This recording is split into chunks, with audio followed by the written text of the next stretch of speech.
harap at ilid ang ating prayer. Okay, magsiupo po tayong lahat. Tayo mo na namin. Lord, ingatan niyo po kami. Gabayan niyo po kami ngayong araw nito. Kayo pong sama muna sa amin. Jesus, may name we pray. Amen. Amen. Magandang araw, class. Magandang araw po. Okay, bago kayo maupo, pakipulot muna yung mga kalat na nasa inyong paligid at pakiayos ang linya ng inyong mga upuan. Ngayon, handa na ba? Opo. Okay. Bago tayo dumako sa ating talakay ngayong araw, ay nais ko munang malaman nyo ang mga ilang alituntunin dito sa ating silid-aralan. Una, makinig sa guro. Pangalawa, itaas lamang ang kamay kapag nais sumagot o kung may sasabihin. Pangatlo, mahigpit kong ipinagbabawal ang paggamit ng inyong cellphone. Pang-apat, igalang ang bawat isa. Naiintindihan ba ang ating alituntunin? Opo. Okay, very good. So, Miss Secretary, meron bang lumiban ngayong araw? Wala pong lumiban ngayong araw, ma'am. Okay, nakakatuwa naman. Dahil dyan, tuturuan mo kayo ng clap A. Okay? Ako muna, tapos kayo naman ang susunod. 1, 2, 3, 1, 2, 3, A. Ganun lang. Kayo naman, tayo. Okay, 1, 2, 3, go. 1, 2, 3, 1, 2, 3. A. Very good. Ang galing. So, bago tayo dumako sa formal nating lesson ngayong araw, ay nais ko munang tanungin kung ano ba yung ating tinalakay na lesson nung nakaraan. Anyone? Yes, Edmond?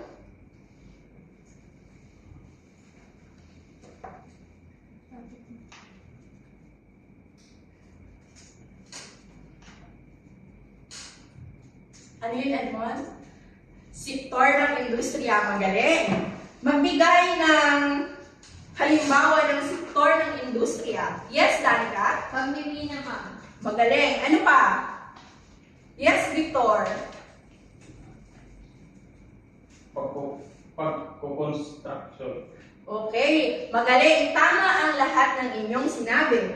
Maraming salamat.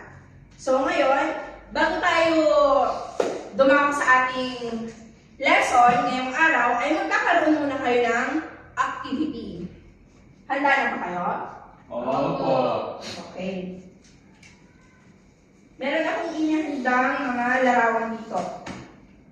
So, ang ipapakita kong mga larawan, sasabihin nyo lang kung ano ang nasa larawan o kung ano yung mga ginagawa ng nasa larawan. Naiintindihan ba? Opo. Okay. Ang unang larawan ay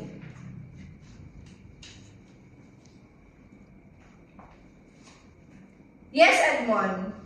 Pangangaso po. Pangangaso. Magaling. Bigyan natin siya ng isang palakpak. Okay. Pangalawa naman,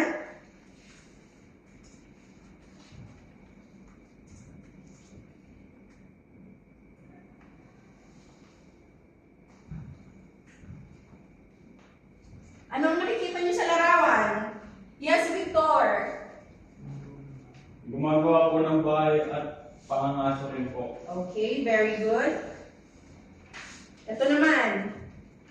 Pangatlong larawan. Anong nakikita nyo? Anong napapansin nyo sa larawan na pangatlo? Yes, Edmond? Pagsasaka po. Pagsasaka, very good. Ang galing nyo.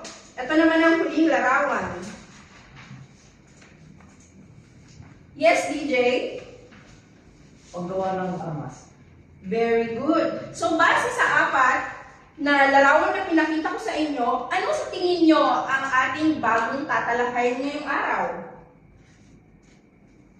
Yes, Danica? May kinalaman po ba ito sa kultura, ma'am? Tama, magaling. Ano pa? Sino pang may idea sa inyo?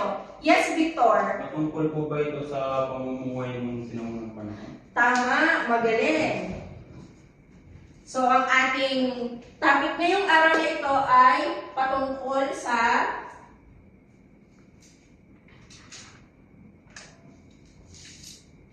evolusyong kultural ng Asya.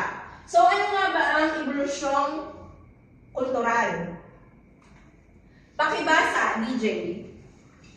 Evolusyon kultural. Ito ay tumutukoy sa proseso ng pag-unlad sa pamamaraan ng pamumuhay ng mga unang tao, dulot ng pakikiayon sa mga pagbabagong naganap sa kanilang paggawa ng kasangkapan, panirahan, at uri ng kanilang kabuhayan. So sa tingin nyo class, nung unang panahon, ano yung gamit nila? Ano yung mga ginagamit nila nung unang panahon? Yes, Victor? Bato. Bato, tama. Yes, Danica?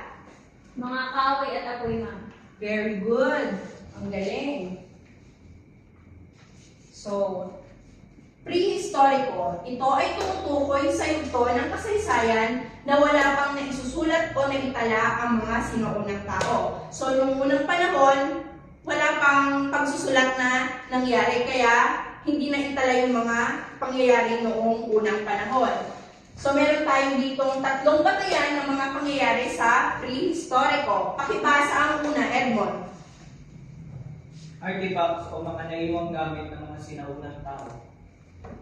Pangalawa, Danica. Fossils o mga labi ng mga tao at hayop. Tama. Number 3, Victor. Mga cave at paintings. So, sa tingin nyo, dito sa cave painting, ano ang ginagamit nilang pang-ukit or pang-buhit sa kanilang painting na nagawa? Yes, Edmond. Mga matatalas na bato. Tama. Very good. So, may dalawang proseso ang naganap noong panahong prehistoriko. Una ay ang evolusyon o sapientization. Pangalawa ay ang pagkakaroon ng kasalukuyang uri ng tao ng kakayahan upang makalikha ng mga bagay sa kanilang paligid. So, ang panahong prehistoriko ay nahahati sa dalawang panahon. Ito ay ang panahon ng bato at panahong metal. So, ang panahon ng bato ay nahahati ito sa Paleolitiko, Mesolitiko, at Neolitiko. So, unahin natin ang panahon ng bato, which is ang Paleolitiko. Pakibasa, Victor, ang Paleolitiko. Paleolitiko o Old Stone. Hango sa salitang Greek na palayos na ang kahulugan ay luma at litos ang kahulugan ay bato. Okay. Sa panahon ng Paleolitiko, ang mga gamit nila ay gawa sa bato, magaspang, at dito rin sa Paleolitiko ay natuklasan nila ang apoy. So, ginagamit nila yung apoy para magpaliwanag sa kanilang kuweba at saka para na rin iligtas yung sarili nila sa mga mababangis na hayop. So, pangalawa, Mesolitiko, pakibasa, DJ. Mesolitiko o gitnang panahong bato. Ang salitang Greek na mesos na ang kahulugan ay gitna at litos na ang kahulugan ay bato. Okay. So, ang Mesolitiko, dito sa Mesolitiko, ang kanilang tirahan ay hindi pa permanente, di ba? Hindi pa permanente, pero sila ay marunong ng mangisda. Tapos nagpapaamo rin sila ng mga hayop. So, Neolitiko next, Danica.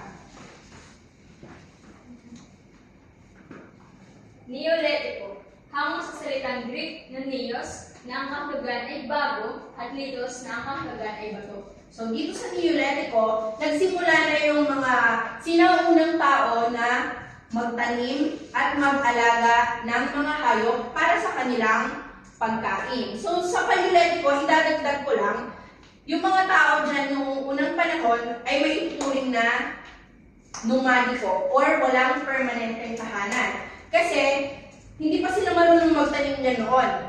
Kaya, kung nasaan yung pagkain, palipat-lipat sila para sa kanilang resources. So, dito naman tayo sa panahong metal. Panahong metal, nahahati ito sa tanso o copper, bronze, at bakal o iron. So, ang una dito sa panahong metal ay ang panahong tanso o copper. Ito ay unang uri ng metal na ginamit ng tao. Pagpapanday ang tawag o proseso sa pagtunaw ng metal. So, dito sa panahong ito yung ginagamit nila ito sa paggawa ng alahas, ng kanilang armas. So, next is panahong bronze. Pakibasa, Edmond. Panahong bronze. Tinatawag itong yellow copper. Barter ang tawag sa pakikipagpalitan ng mga produkto. So, dito sa panahon ng bronze or yellow copper ay nagkaroon na ng pakikipagpalitan ng produkto. Next is panahong bakal o iron. Pakibasa, Victor. Panahong bakal o iron, naging laganap ang paggamit ng iron dahil sa marami ang nakukuhang supply. Okay, sabi dito, mas laganap yung paggamit nila ng bakal dahil mas marami yung nakukuha nilang supply kumpara sa nakukuha nila sa copper o kaya naman ay tin. So, naiintindihan niyo ba ang ating tinalakay ngayong araw? Opo! Okay. Base sa tinalakay natin ngayong araw, masasabi niyo ba na ang tanging permanente lang dito sa mundo ay ang pagbabago? Opo. Bakit, Danica? Dahil ang lahat po ng bagay or pangyayari sa mundo is nagbabago. Yes, tama. Tulad nga ng ating kultura. Dahil sa paglipas ng panahon, ay nagkakaroon ng inobasyon yung kultura natin. Tama ba? Opo. So, nauunawahan ba, class? Opo. Okay. So, ngayon, magkakaroon kayo ng gawain. So, bibigyan ko kayo ng happy face and sad face. Ay, mali pala ito. Ito, happy face and sad face. So, bibigyan ko kayo ito.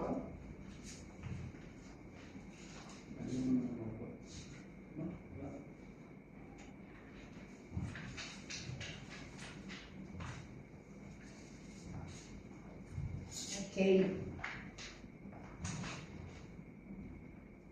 So, pakibasa ang panuto ng ating activity. Yes, Edmond? Panuto, ipapangkat ko ang grupo. Ipapangkat ng guro ang klase sa dalawa. Magbigay ng masaya at malungkot na litrato ang guro. Itaas ang litrato masaya kung ang pangungusap ay tama at malungkot na litrato naman kung ito ay mali. Okay, so number 1, natuklasan ng apoy sa panahon ng Neolitiko. Apoy, Neolitiko. Natuklasan ang apoy sa panahon ng Neolitiko. Okay, tama. Dahil, kailan natuklasan ng apoy? Anong panahon ito? Yes, Edmond? Paleolitiko po. Very good. Okay, so next question na tayo. Nagkaroon ng permanenteng pamayanan sa panahong Paleolitiko. Very good. Ang galing naman. Anong panahon ba ito, Victor? Anong panahon? Mesolitiko. Yes, Danica? Neolitiko. Maraming salamat, Victor. Ano po? Neolitiko po. Okay, very good. Neolitiko. So, pangatlong tanong. Panahong metal ang huling yugto ng ebolusyong kultural.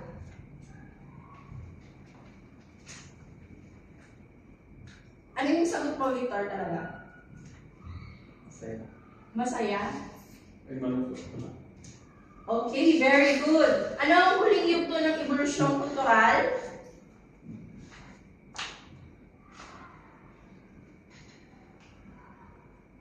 Yes, Danica? Panahon ng bakal po ba, ma'am? Okay, very good.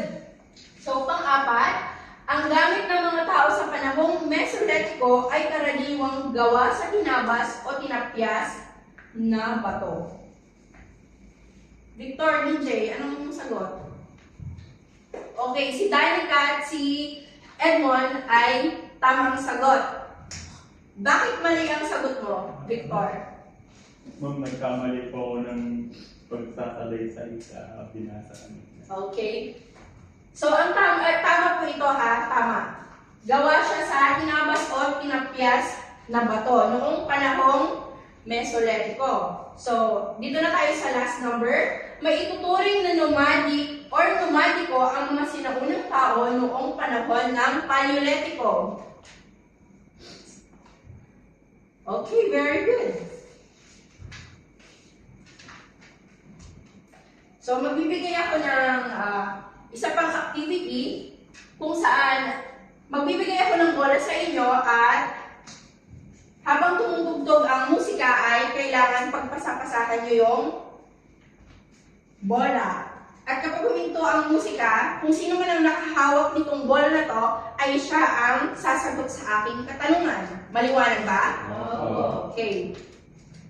Sandali lang. Ito ko ay magpapamusik.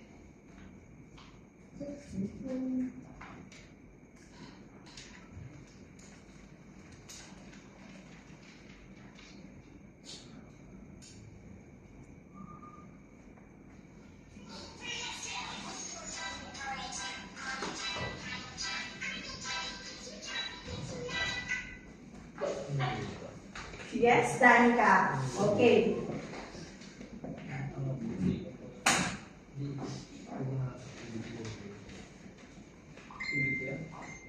Okay. Tutukuyin mo lang ang aking tanong kung Paleolitiko, Mesolitiko, Neolitiko, or panahon ng metal. Okay, number 1. Pagkakaroon ng malawak na kalakalan.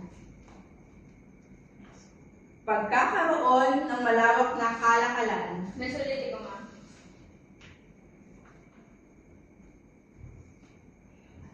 Pagkakaroon ng malawak na kalakalan. Panahon ng metal po. Very good. Bigyan natin siya ng 8 clap. 2, 3, 1, 2, 3, 8! Pangalawa naman.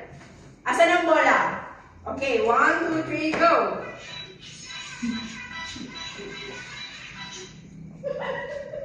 Okay, si Danica ulit. Okay, pangalawang tanong. Nagkaroon ng permanenteng tirahan sa panahon... Okay, sorry. Pagkakaroon ng permanenteng tirahan, sistema ng pagtatanim at pag-aalaga ng mga hayop. Neolitiko po. Very good. Okay, next. Okay, DJ. Panahon kung saan natuklasan ang apoy. Panahon kung saan natuklasan ang apoy. Paleolitiko. Very good. Bigyan natin siya ng 8 clap. 1, 2, 3, 1, 2, 3, 8! Okay? 1, 2, 3, go! Okay, Edmond. Mukhang nag-enjoy kayo, ah. Number 4, nalinang ang pagpapanday ng tanso at pagtuklas ng bronze o bakal. Panahong metal.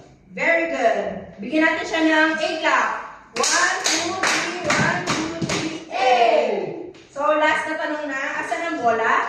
Okay, 1, 2, 3, go!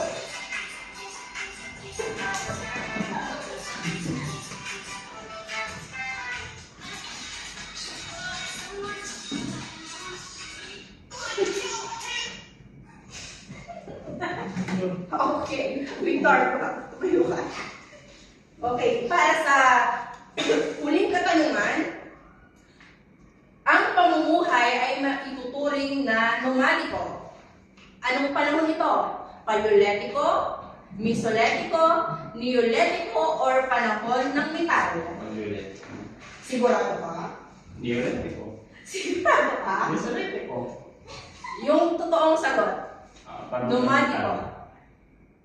Panahon ng binasa. Maraming salamat sa iyong sagot, pero mali. Yes, Danica. Paleolitiko, ma'am. Okay.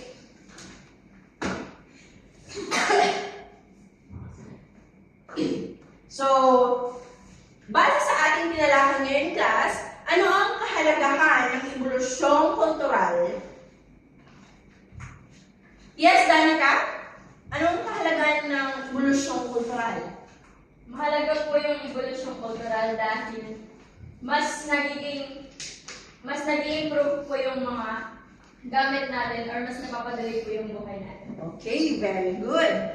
So, magkakaroon kayo ng activity. Okay, magkakaroon kayo ng activity, ay ng quiz, I mean. Ito ang, meron maglabas ng 1/4 sheet of paper.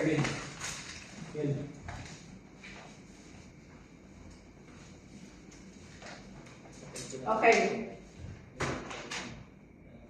Isulat ang tamang pagkasunod ng 3 yugto ng panahon ng bato at isulat sa bawat yugto yung pangyayari ng panahong iyon. Naiintindihan ba ang kalungkot class? Yes. Okay, bibigyan ko lamang kayo ng 3 minuto para matapos ang inyong quiz.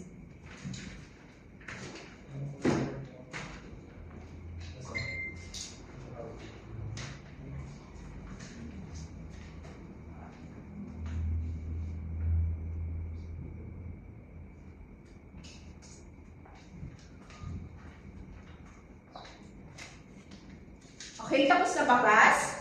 Di pa po. Okay. Meron na lang kayong 2 minuto.